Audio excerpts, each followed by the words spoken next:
तो दोस्तों आज जून की 2 तारीख है और आज की इस छोटी सी वीडियो में आपके साथ मेरे गार्डन के कुछ जंगली पौधे या फिर कह लीजिए कि रोड साइड लगने वाले पौधे, ऐसे पौधे जो सड़क किनारे दिखाई देते हैं, वो जो मेरे गार्डन में अवेलेबल हैं, जिनको मैं ग्रो करता हूँ और उनकी ग्रोथ कैसी है, किस तरह से निकल कर आई है, वो सब आज के इस वीडियो में शेयर करूँगा। तो देखिएगा, सबसे पहला जो प्लांट है, ये जो आप देख रहे हैं, ये लंटाना का पौधा है। लंटाना एक बिल्कुल जंगली या रोड साइड पौधा रहता है, जिसको रोड साइड ग्रो किया जाता है। हालांकि ये पौधा ऐसा पौधा है जिसको ज़मीन में ग्रो करने पर आपके आसपास के बहुत से पौधों को ये ख़त्म भी कर देता है, तो इसको लगाना सही नहीं रहता। मैं रिकमेंड करूँगा इसको अपने गार्डन में एंटर मत कीजिएगा। लेकिन क्योंकि मेरे पास ये पौधा पिछले 4 साल से है और ये मैच्योर प्लांट की तरह बिल्कुल ग्रो हो चुका है, अब दिल नहीं करता इस पौधे को निकाल कर गिरने का, इसलिए इस पौधे को मैं इसी तरह से लगा रहने देता हूँ, ग्रो होने देता हूँ। तो ये देखिएगा, इस मौसम में इस पौधे में कितने अच्छे से जो ग्रोथ निकल कर आई है और कितनी हैवी फ्लरिंग है। नंबर 2 है दोस्तों, ये जट्रोफा का पौधा, जट्रोफा कह लीजिए इसको, जट्रोफा कह लीजिए। इसके ऊपर मैंने एक कंप्लीट वीडियो शेयर भी की है। मेरे पास इसकी हालांकि 2 वैरायटीज़ हैं। ये भी आपको सड़क किनारे बहुत ज़्यादा लगा हुआ पौधा दिखाई देता है, लेकिन इसकी खूबसूरती इसके फ्लावर्स में रहती है, इसकी लीव्स में रहती है। देखिए इसकी पत्तियां भी कितनी ज़्यादा खूबसूरत रहती हैं और ज़मीन में लगाने पर यह पौधा एक पेड़ की तरह मैच्योर ट्री में डेवलप कर जाता है। तो गमले में इसको बार बार जो है वो कटाई छटाई की ज़रूरत पड़ती है, जिससे एक सुंदर सी जो शेप है वो डेवलप कर पाए। लेकिन इसके जो फ्लावर्स हैं वो लॉन्ग लास्टिंग रहते हैं, इस तरह से रेड कलर में ही रहते हैं। रेड कलर में इसको आप अक्सर नर्सरी पर भी देखिएगा। इस पौधे को कई जगह पर लाल चांदनी भी बोला जाता है। अगर आप नर्सरी पर इसको ढूंढने जाएंगे तो लाल चांदनी के नाम से भी आपको मिलेगा।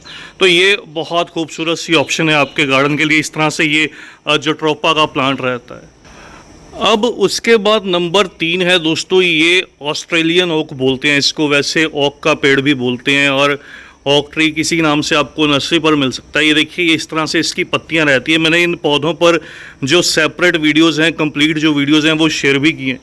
ये बहुत एक फास्ट ग्रोइंग प्लांट रहता है, लेकिन देखने में बहुत ज़्यादा खूबसूरत रहता है। तो केवल ये पत्तियों वाला पौधा है, केवल इसको पत्तियों के लिए ग्रो किया जाता है, एक ऑर्नामेंटल प्लांट है, लेकिन इसको भी आप गमले में ग्रो कर सकते हैं। ये देखिए इस तरह से मैंने इस पौधे को पिछले 4 साल से गमले में ग्रो किया है और हर साल मैं इस पौधे की जो है वो ट्रिमिंग करता रहता हूँ, इसकी कटिंग करता रहता हूँ, जिससे एक सुंदर सी ये धीरे धीरे जो शेप है वो डेवलप कर लेता है। तो बहुत खूबसूरत ऑप्शन है, कम रेट पर नर्सरी पर मिल जाता है। लगभग आप लगा लीजिए इसका जो प्राइस है नर्सरी पर आपको लेस देन 50 रुपीज़ मिल जाएगा। और अगर एक बात और बताऊँ तो इसकी जो लकड़ी है वो बहुत काम की रहती है, इससे फर्नीचर जो है वो भी रेडी किया जाता है। उसके बाद है दोस्तों, ये यूफोर्बिया मिली। अब यूफोर्बिया मिली तो बहुत से दोस्त मेरे जो हैं वो कैक्टस या सकुलेंट के तौर पर ग्रो करते हैं। इसकी हाइब्रिड या इस तरह से जो ये आप देख रहे हैं, ये ड्वार्फ वाली वैरायटी भी रहती है और बहुत से कलर ऑप्शंस में दिखाई भी देता है। इसको बहुत सेल भी किया जाता है नर्सरीज पर, लेकिन अक्सर बहुत से जगहों पर आप नोटिस कीजिएगा, इनको बड़े घरों के बाहर जो है वो एक नज़र पट्टू के तौर पर लगाया जाता है। क्योंकि ये कांटेदार पौधा रहता है, इसलिए इसको नज़र पट्टू के तौर पर लगाया जाता है, इससे बुरी नज़र जो है वो अंदर एंटर ना करे। तो ऐसा समझकर इसको घर के बाहर जो गेट के साइड में जो कह लीजिए उस तरह से इसको प्लेस किया जाता है। तो ये भी एक तरह का एक जंगली टाइप आप पौधा कह सकते हैं, लेकिन ये हैवी फ्लावरिंग रहता है, साल भर इसमें जो फूल हैं वो आते रहते हैं। और ये देखिएगा, बहुत लंबे समय तक ग्रो होने के बाद मेरे पास ये मैच्योर प्लांट है। इसके अंदर देखिए खुद ब खुद जो वेरिगेशन है वो निकल कर आया है, तो बहुत खूबसूरत सा ये दिखाई देता है।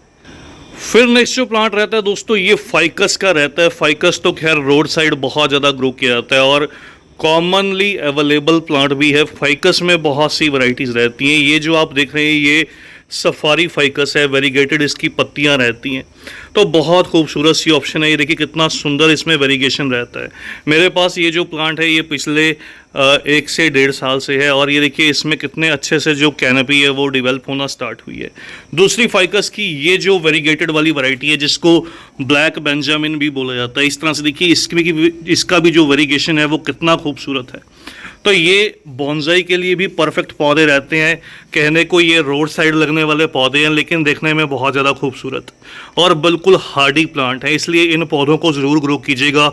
बहुत एक अट्रैक्टिव सी जो लुक है वो देते हैं आपके गार्डन को। अब अगला जो पौधा है दोस्तों, ये भी एक जंगली पौधे की कैटेगरी में रहता है, लेकिन बहुत से नर्सरी वाले इस पौधे को जो है वो शमी प्लांट, एक लकी प्लांट या शुभ पौधा कहकर बेच देते हैं।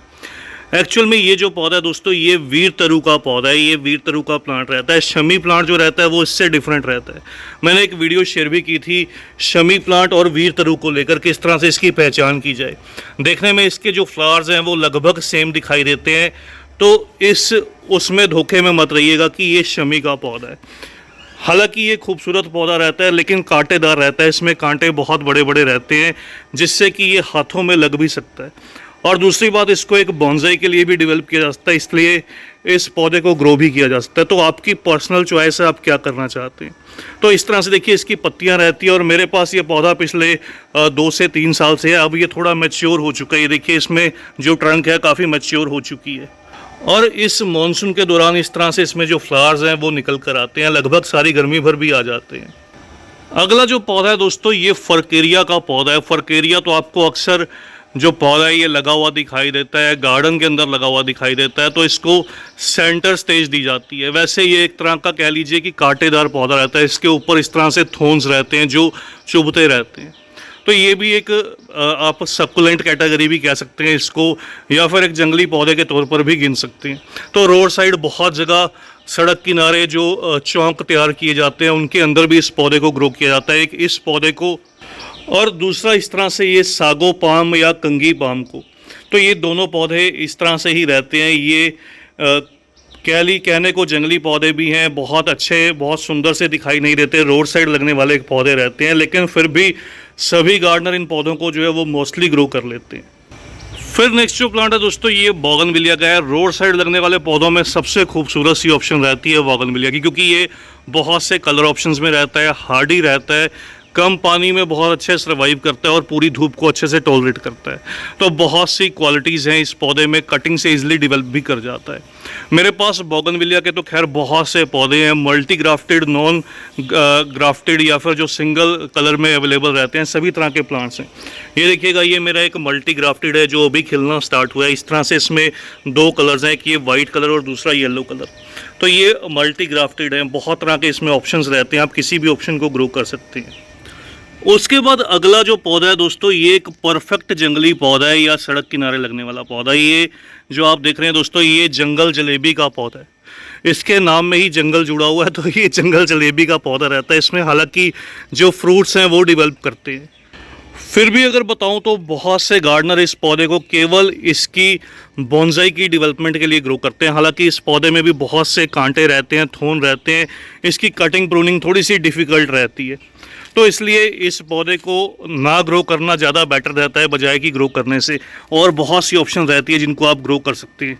तो ये मेरा जंगल जलेबी का पौधा है, हालांकि ये बहुत सुंदर सी एक जो शेप है वो धीरे धीरे डेवलप कर रहा है। नेक्स्ट जो प्लांट है दोस्तों, ये मेरा बरगद का पौधा है जिसको बैनियन ट्री बोलते हैं। ये देखिए बरसात के मौसम में इसकी पत्तियां कितनी बड़ी बड़ी निकल कर आई हैं और कितनी खूबसूरत सी निकल कर आई हैं। एक्चुअली में इस पौधे को भी जो ग्रो किया जाता है वो केवल इसकी बोनसाई की डेवलपमेंट के लिए ग्रो किया जाता है। अगर आप ज़मीन में ग्रो करना चाहते हैं तो घर के आसपास ग्रो करना इसको सही नहीं रहता। इसकी जो रूट्स हैं वो घर की कंस्ट्रक्शन को ख़राब कर सकती हैं या बाउंड्री को ख़राब कर सकती हैं। तो इसलिए इसको गमलों में ग्रो करने की जो ऑप्शन है वो बेटर रहती है। इसकी बड़ी बड़ी हालांकि जो पत्तियां रहती हैं वो एयर प्यूरीफायर का काम करती है। नेक्स्ट जो प्लांट है दोस्तों, ये चंपा का पौधा है। चंपा एक परफेक्ट ऑप्शन है रोड साइड पौधों के अंदर। रोड साइड, घर के बाहर, बाउंड्री वॉल पर चंपा के जो पौधे हैं वो कॉमन दिखाई देते हैं। खासियत है इसकी खुशबू, और दूसरा ये एनिमल्स को अट्रैक्ट नहीं करता। ये जो पौधा ऐसा रहता है, ये एनिमल्स इसको खाते नहीं है, इसलिए इसको बाउंड्री वॉल पर ग्रो किया जाता है। तो बहुत खूबसूरत ऑप्शन रहती है। मैंने इस पौधे को इस तरह से देखिए गमले में ग्रो किया है, और कितने हैवी फ्लावरिंग इस पौधे में कंटिन्यू चलती रहती है। फिर अगला जो पौधा है दोस्तों, ये नीम का पौधा है, नीम ट्री जिसको बोलते हैं। नीम के तो वैसे ही बहुत से बेनिफिट्स रहते हैं, और नीम को तो मैं कहूँगा आपने अगर नहीं ग्रो किया तो एक पौधा मेरे कहने पर नीम का ज़रूर ग्रो कीजिएगा। ये बेनिफिशियल पौधा रहता है, हवा को शुद्ध भी करता है। एक्चुअली प्यूरीफायर प्लांट तो सभी के सभी रहते हैं जो एयर को प्यूरीफाई करते हैं। तो इसलिए नीम का देखिए मैंने जो ये डेवलप करना स्टार्ट किया है कि ये बोनसाई डेवलप करना स्टार्ट किया है, और इसको पिछले 2 साल से मैं डेवलप कर रहा हूँ। अक्सर लोग घरों के बाहर इसको छायादार पेड़ के लिए, बाउंड्री वॉल पर, या फिर इसके दातुन बनाने के लिए इस तरह से जो इसका इस्तेमाल है वो किया जाता है। तो आप भी ज़रूर ग्रो कीजिएगा। इस पौधे को मैं ज़रूर रिकमेंड करूँगा, नीम ट्री ज़रूर ग्रो कीजिएगा। बेहतर पौधा है और दूसरे पौधों से बहुत अच्छा पौधा है। इन पर कोई भी इंसेक्ट या पेस्ट का जो अटैक है वो नहीं होता। इसी तरह से दोस्तों और भी बहुत से पौधे हैं, एक वीडियो में सब कुछ शेयर कर पाना मुश्किल रहता है। ये देखिए, जैसे मेरा ये एक इमली का पौधा है, इधर अगर आप देखेंगे मेरा एक ये कपूर का पौधा है, कैम्फर ट्री, हालांकि ये थोड़ा सा कम मिलता है नर्सरी पर। तो बस दोस्तों आज की इस वीडियो में इतना ही। वीडियो का एंड करते हैं। देखिए बरसात का मौसम आते ही मेरे इस मधुमालती में कितनी सुंदर जो फ्लावरिंग है वो होने लगी है इस खूबसूरत से पौधे के साथ। और जल्द ही मिलते हैं किसी और नए टॉपिक के साथ, किसी और नई वीडियो के साथ। तब तक के लिए bye, happy gardening, take care.